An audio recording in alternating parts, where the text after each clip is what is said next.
मंच पर बैठे हुए जनाब बाबू सिंह कुशवाहा साहब, अध्यक्ष जन अधिकार पार्टी, वो कन्वीनर भागीदारी परिवर्तन मोर्चा, जनाब शौकत अली साहब, अध्यक्ष मजलिस उत्तर प्रदेश, और मजलिस इत्तेहादुल मुस्लिमीन रामनगर के प्रत्याशी अरुण कुमार साहब उर्फ विकास श्रीवास्तवा, जिनका निशान पतंग का है, और मंच पर बैठे हुए मेरी तमाम मजलिस इत्तेहादुल मुस्लिमीन के रुफ़ा, मोअज़्ज़िज़ हाज़रीन इकराम, बुजुर्गान मिल्लत, मेरी इज़्ज़तदार माँ और बहनों, आपका बेहद शुक्रिया कि आपने अपना कीमती वक्त निकालकर आज के इस मीटिंग में शिरकत की। मैं आपसे ये गुजारिश और बताने आया हूं कि मजलिस इत्तेहादुल मुस्लिमीन भागीदारी परिवर्तन मोर्चा का हिस्सा है, और हमने के लिए और 2.5 साल के लिए एक दलित समाज से एक मुख्यमंत्री बनाया जाएगा। वहीं पर हमने तय किया कि 3 डिप्टी चीफ मिनिस्टर बनाए जाएंगे, एक अल्पसंख्यक समाज से मुसलमान, एक निषाद समाज से और एक अति पिछड़ा समाज से एक शख्स को बनाया जाएगा। ये सामाजिक न्याय की लड़ाई हम लोग जनाब बाबू सिंह कुशवाहा साहब के साथ लड़ रहे हैं। मेरी आपसे गुजारिश है कि 27 तारीख के दिन आप अरुण कुमार उर्फ विकास श्रीवास्तवा को वोट देकर सामाजिक न्याय की लड़ाई में आप अपना हिस्सा अदा करिए। हम लोग हिस्सेदारी की लड़ाई लड़ रहे हैं, और हिस्सेदारी की लड़ाई में हम उसी वक्त कामयाब होंगे जब आप यहां से विधानसभा से अरुण कुमार विकास श्रीवास्तवा को कामयाब करेंगे। मेरे अजीज दोस्तों और बुजुर्गों, आपके विधानसभा में बहुत से मसाइल हैं, बहुत से तकालीफ है। विकास के नाम पर यहां पर कुछ नहीं किया गया, और आप जानते हैं कि छुट्टा जानवरों का बहुत बुरा हाल है। इस विधानसभा में खेतों में किसान रात रात भर जागता है, और कहीं सांड ना घुस जाए, कभी आवारा पशु ना घुस जाए। हम आपसे वादा कर रहे हैं कि इंशाअल्लाह ताला हम ना सिर्फ आवारा पशुओं को भी कंट्रोल करें, वजह से क्योंकि ये यहाँ पर घाघरा नदी है और बाढ़ आती है, और कई गांवों में आपको पानी जमा हो जाता है, ज़मीन कट जाती है। एक मर्तबा आपसे गुजारिश है कि आप विकास श्रीवास्तवा को वोट दीजिए, हम इसका ज़रूर हल निकालेंगे इंशाअल्लाह ताला। तीसरा मसला है कि मदरसे के माहाना रकम नहीं दी जा रही है। इस मसले को मैंने पार्लियामेंट में उठाया था कि मदरसा मॉडर्नाइजेशन की जो स्कीम है गवर्नमेंट ऑफ इंडिया की, मरकजी हुकूमत की, केंद्र सरकार की, ना योगी सरकार ने अपना 40% हिस्सा 4.5 साल में दिया, ना केंद्र की मोदी की सरकार ने 4.5 साल में अपना 60% हिस्सा दिया। आप एक मर्तबा यहाँ से हमारे प्रत्याशी को कामयाब करिए। जो मदरसों में जो लोग मैथ, साइंस और हिंदी पढ़ा रहे हैं, जो इनकी तनख्वाह नहीं दी गई है, इंशाअल्लाह उत्तर प्रदेश की विधानसभा में विकास श्रीवास्तवा साहब, पुल को तो घोषणा 12 साल पहले हो गई, मगर माशाअल्लाह से अभी तक कुछ काम नहीं हुआ है। मेरे अजीज दोस्तों और बुजुर्गों, जब कोविड की सेकेंड वेव चल रही थी तो यहाँ पर मौजूदा बीजेपी के विधायक कहीं पर नजर नहीं आए, गायब हो गए। ऑक्सीजन सिलेंडर के साथ लेकर भाग गए। यहाँ पर लोग ऑक्सीजन के लिए तड़प तड़प कर मर गए। ये बीजेपी के मौजूदा विधायक के कारनामे, डबल इंजन की सरकार तो नाम की है, मगर काम ऐसा किया है कि आज उत्तर प्रदेश की जनता में गम और गुस्सा है कि बदलाव की पूरी लहर चल रही है, और बदलाव की लहर इतनी चल रही है कि आज देश के प्रधानमंत्री को अपने भाषण में कहना पड़ा कि 10 मार्च के बाद हम लोग सांड के मसले को हल कर देंगे। और देश के प्रधानमंत्री का दिमाग कितना अच्छा है, देखिए आप देश के प्रधानमंत्री कह रहे हैं कि मैं 10 मार्च के बाद आपको लिखकर दे रहा हूं कि हम गोबर से पैसे कमाकर आपको देंगे। उत्तर प्रदेश के युवाओं को प्रधानमंत्री साइंटिस्ट बनाना नहीं चाहते, डॉक्टर बनाना नहीं चाहते, इंजीनियर बनाना नहीं चाहते, टीचर बनाना नहीं चाहते, लेक्चरर बनाना नहीं चाहते, पुलिस में भर्ती कराना नहीं चाहते, मगर देश के प्रधानमंत्री कह रहे हैं कि भाइयों बहनों 2022 है, 21वीं सदी है, ये सब छोड़ो, गोबर से पैसे निकालो। क्या प्रधानमंत्री दिमाग पाए हैं। और ये प्रधानमंत्री पहली मर्तबा नहीं कहे हैं। एक मर्तबा प्रधानमंत्री का भाषण है, जाकर देख लीजिए यूट्यूब पर। प्रधानमंत्री ने आईएएस आईपीएस ऑफिसरों के दरमियान में कहा कि एक मर्तबा मैंने देखा कि मैं एक चाय की बंडी है, उसको चाय बनाने के लिए उसके पास गैस खत्म हो गई, तो बाजू गंदा नाला है, नाले से गैस निकल रही है, उसने जुगाड़ किया, उसने नाले के गैस को लेकर चाय बनाकर अपना कारोबार कर लिया। क्या दिमाग है प्रधानमंत्री आपका, वाह। माने नाले की गैस से उसने चाय बनाया। प्रधानमंत्री हमको भी बनाकर दिखाइए, नाले के गैस से चाय कैसा बनती है। आप बताइए कि देश का प्रधानमंत्री है और इस तरह की बात करता है कि गोबर से इनकम निकाल देंगे। प्रधानमंत्री युवाओं को नौकरी आपने नहीं दी, आपने किसानों को एमएसपी नहीं दी, तो आप तैयार हो जाइए। प्रधानमंत्री कहेंगे भाइयों बहनों अब गोबर पर एमएसपी मिलेगा आपको। तीसरी बात प्रधानमंत्री ने कही कि उत्तर प्रदेश की जनता ये कह रही है कि हमने मोदी का नमक खाया, उससे गद्दारी नहीं करेंगे। देश के प्रधानमंत्री ये आपका नमक कब से हो गया, ये तो देश का नमक है ना। अगर आप ये कह रहे हैं कि प्रधानमंत्री पहुंचे कहां, उस प्रधानमंत्री के पोस्ट पर देश का नमक खाकर पहुंचे ना। मोदी का नमक खाकर तो मोदी प्रधानमंत्री नहीं बने, देश का नमक खाए। मगर प्रधानमंत्री इतने अहंकार में है, इतना गुरूर तकब्बुर में है कि प्रधानमंत्री कह रहे हैं कि मेरा नमक खाए हैं। प्रधानमंत्री हम आपका नमक ना कभी खाए हैं ना इंशाअल्लाह खाएंगे। हम देश का खाते थे और खाते रहेंगे। हम देश से वफादारी करेंगे। अगर मैं बीजेपी के खिलाफ जाऊंगा तो मैं देश के खातिर बीजेपी के खिलाफ जाऊंगा। अगर मैं मोदी और योगी के खिलाफ जाऊंगा तो देश की खातिर जाऊंगा। देश बड़ा है प्रधानमंत्री, देश का नमक तुमसे बड़ा है और हम सब देश से छोटे हैं। देश से कोई बड़ा नहीं हो सकता। मगर प्रधानमंत्री ये कह रहे हैं कि नमक। अब तीसरी बात प्रधानमंत्री के दिमाग में ये भी आ गई कि वो अब ऐलान कर रहे हैं कि फिक्र मत करिए, युवाओं को ये किया जाएगा। 4.5 साल में 5 साल करीब 7 साल हो चुके हैं, आपने उत्तर प्रदेश की जनता को क्या दिया। आप कह रहे हैं कि नमक मेरा खा रहे हैं। नहीं प्रधानमंत्री जी, अगर मैं पेट्रोल डीजल डलाता हूं तो उस पर जो टैक्स सरकार लेती है आपकी, उससे आप गरीब को राशन देते हैं।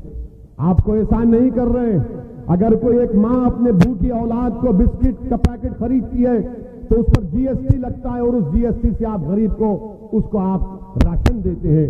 मगर देश के प्रधानमंत्री समझते हैं कि मैं प्रधानमंत्री नहीं हूं, मैं दिल्ली का बादशाह सलामत हूं। ये इनकी बहुत बड़ी परेशानी है।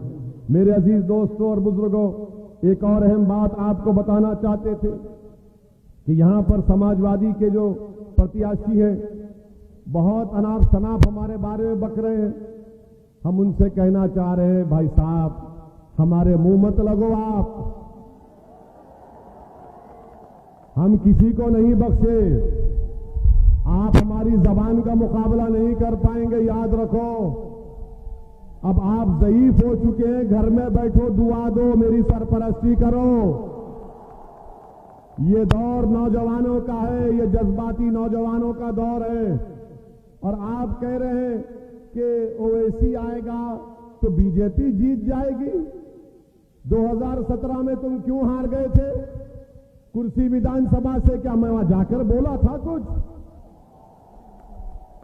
वहां हार गए तो यहां भागकर आए और यहां पर आकर ओवैसी के बारे में कह रहे हैं। सुनो, सपा के प्रत्याशी, मेरी बात को सुनो। मैंने भारत की संसद में अंबेडकर के बनाए हुए संविधान पर हाथ रखकर अल्लाह के नाम पर कसम खाइए कि मैं संविधान को बरकरार रखूंगा। और मैं आपसे कह रहा हूं समाजवादी पार्टी के प्रत्याशी से कि इंशाअल्लाह ताला अल्लाह तुमको हराएगा इंशाअल्लाह ताला। तुम किसी की भी कसम खा लो तुम हारोगे इंशाअल्लाह ताला। 4-4 मर्तबा के विधायक आपने क्या किया यहां पर बताओ? कौन सा विकास का काम किया? कौम के नाम पर सिर्फ वोट बटोरते रहे, अपनी तिजोरियों को भरते रहे, अपनी मकबूलियत में अपनी अना की तस्कीन की, मगर तुमने इस विधानसभा के लिए क्या किया? तुमने कुछ नहीं किया। आज सपा के लोग ओवैसी पर उंगली उठाते हैं। याद रखो, मेरी जबान से किसी को नुकसान नहीं पहुंचता। हां, मेरी जबान से उन लोगों को नुकसान पहुंचता है जो भारत के संविधान की धज्जियां उड़ाना चाहते हैं। मेरी जबान से उनको नुकसान पहुंचता है जो भारत के प्लुरलिज्म को सेकुलरिज्म के खिलाफ हैं। मेरी जबान से उनको तकलीफ पहुंचती है। उनको तकलीफ पहुंचती है जब हम और बाबू सिंह कुशवाहा हिस्सेदारी की बात करते हैं तो सपा के लोगों के सीनों पर सांप लौटते हैं। अरे बताओ क्या किया तुम्हारी सपा ने? मैं बताओ, कौम का नाम लेकर वोट हासिल करने वालों बताओ।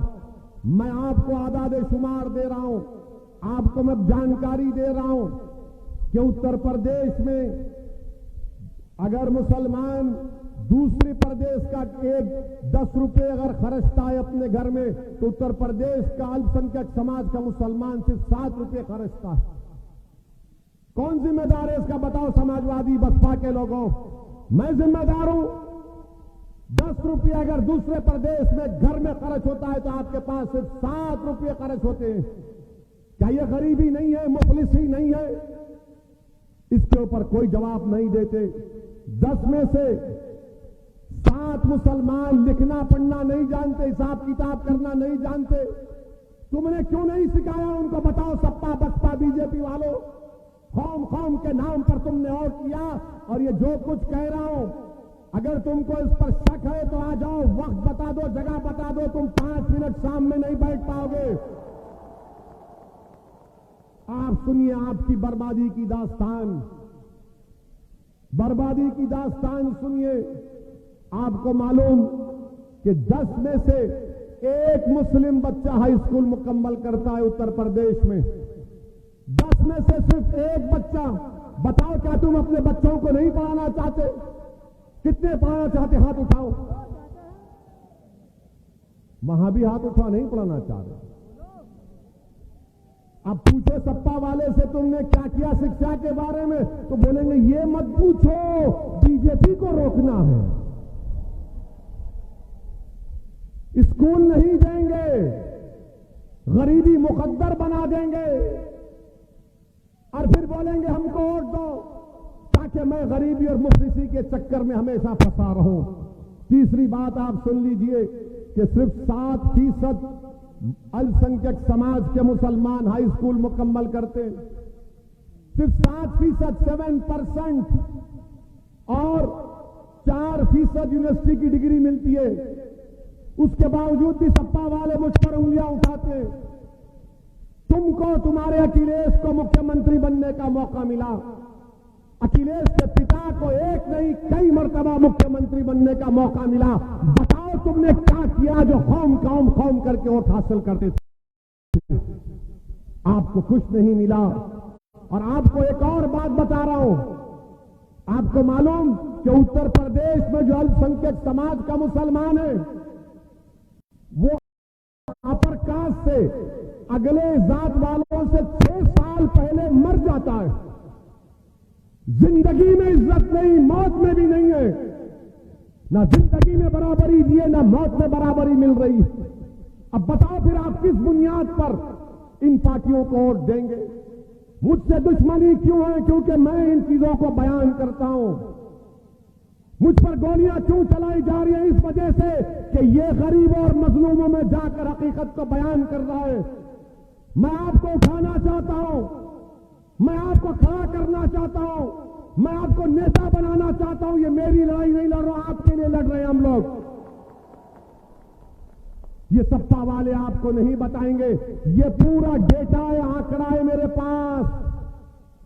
अखिलेश क्या कहेंगे, हम अल्पसंख्यक समाज को ई रिक्शा देंगे। अरे अबे ई रिक्शा की जरूरत नहीं है, शिक्षा में स्कूल की जरूरत है, कॉलेज की जरूरत है, गरीबी के खात्मे की जरूरत है। आप वो भी नहीं देना चाहते हमको। और आपको मालूम मेरे अजीज दोस्तों और बुजुर्गों, ये कौन जिम्मेदारी लेगा फिर इसका? इसीलिए मंजलिस पर तनकीद की जाती है, बाबू सिंह कुशवाहा पर उंगलियां उठाई जाती हैं।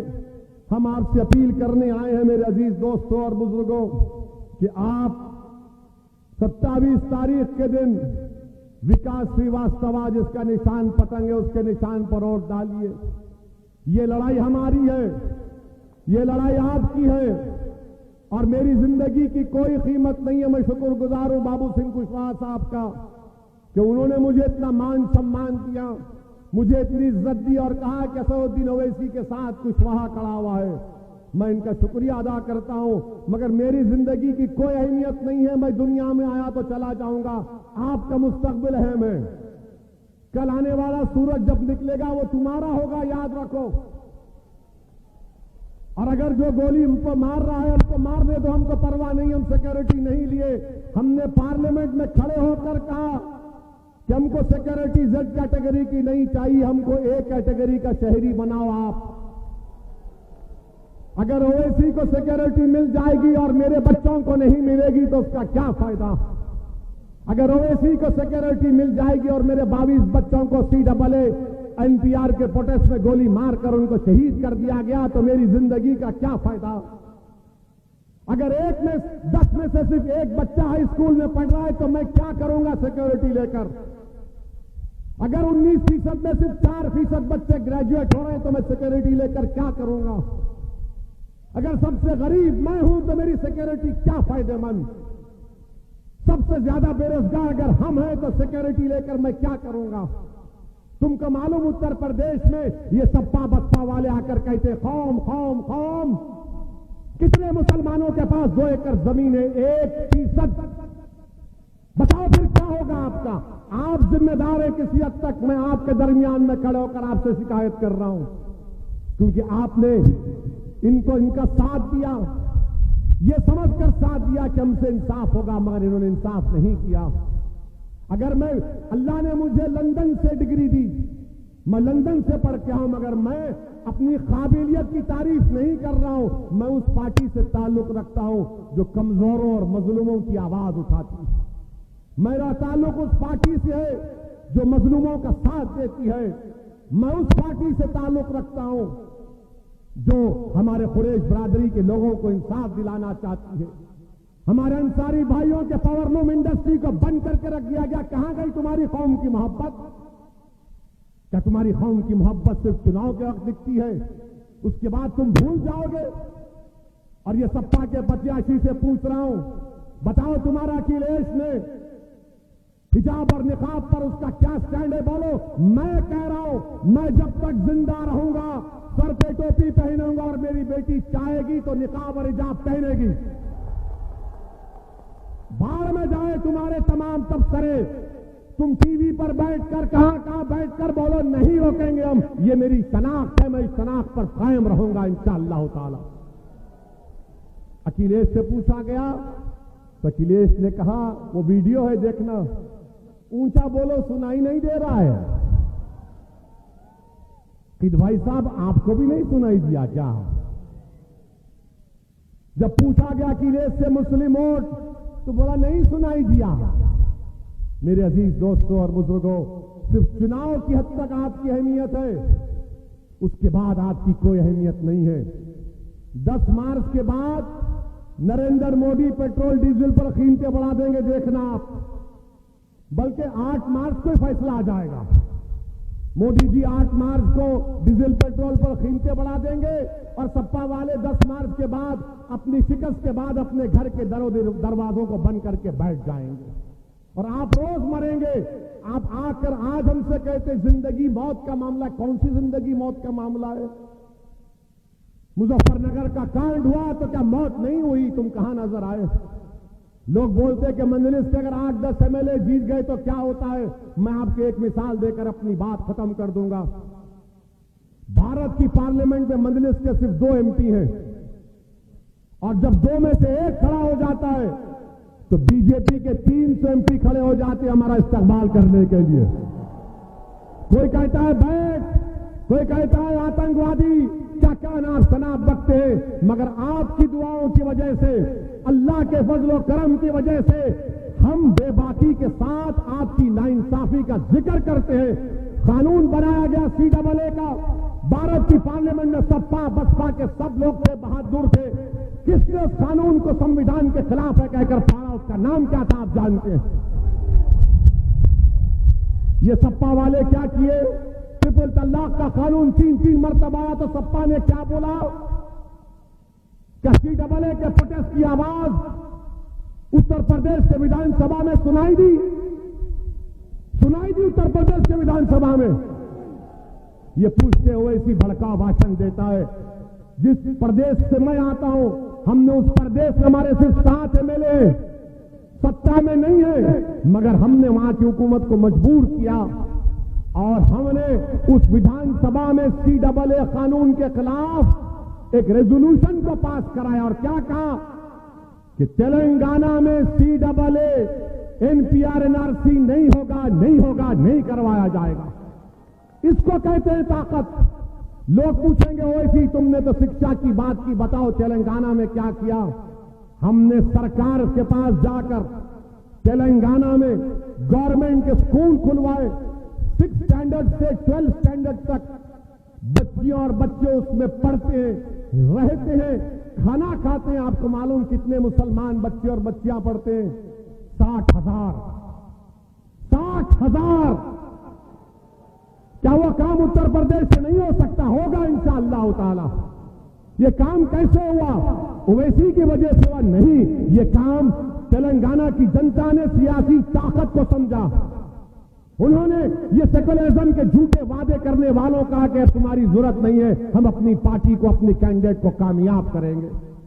मंजलिस के 7 विधायक हैं तेलंगाना में और 60,000 बच्चे और बच्चियां पढ़ती हैं। उस स्कूल में एडमिशन के लिए एंट्रेंस लिखना पड़ता है। मेरे भाई, हम लोग मेडिकल, इंजीनियरिंग कॉलेज, अस्पताल सब चलाते हैं। ये सब सियासी ताकत का नतीजा है ना। अगर आप एक मर्तबा यहां से विकास श्रीवास्तव को और भागीदारी परिवर्तन मोर्चा के प्रत्याशियों को कामयाब कर देंगे तो उत्तर प्रदेश में एक नई तारीख लिखी जाएगी। जो गलती 14 में हुई, जो गलती 17 में हुई, जो गलती 19 में, उसको मत दोहराइए खुदा के लिए। खुदा के लिए मत दोहराइए। और जो लोग ये कहते हैं कि ओवैसी के भाषण को सुनकर नौजवान जज्बाती हो जाता है, तो मैं सलाम करता हूं नौजवानों को जो जज्बाती होते हैं।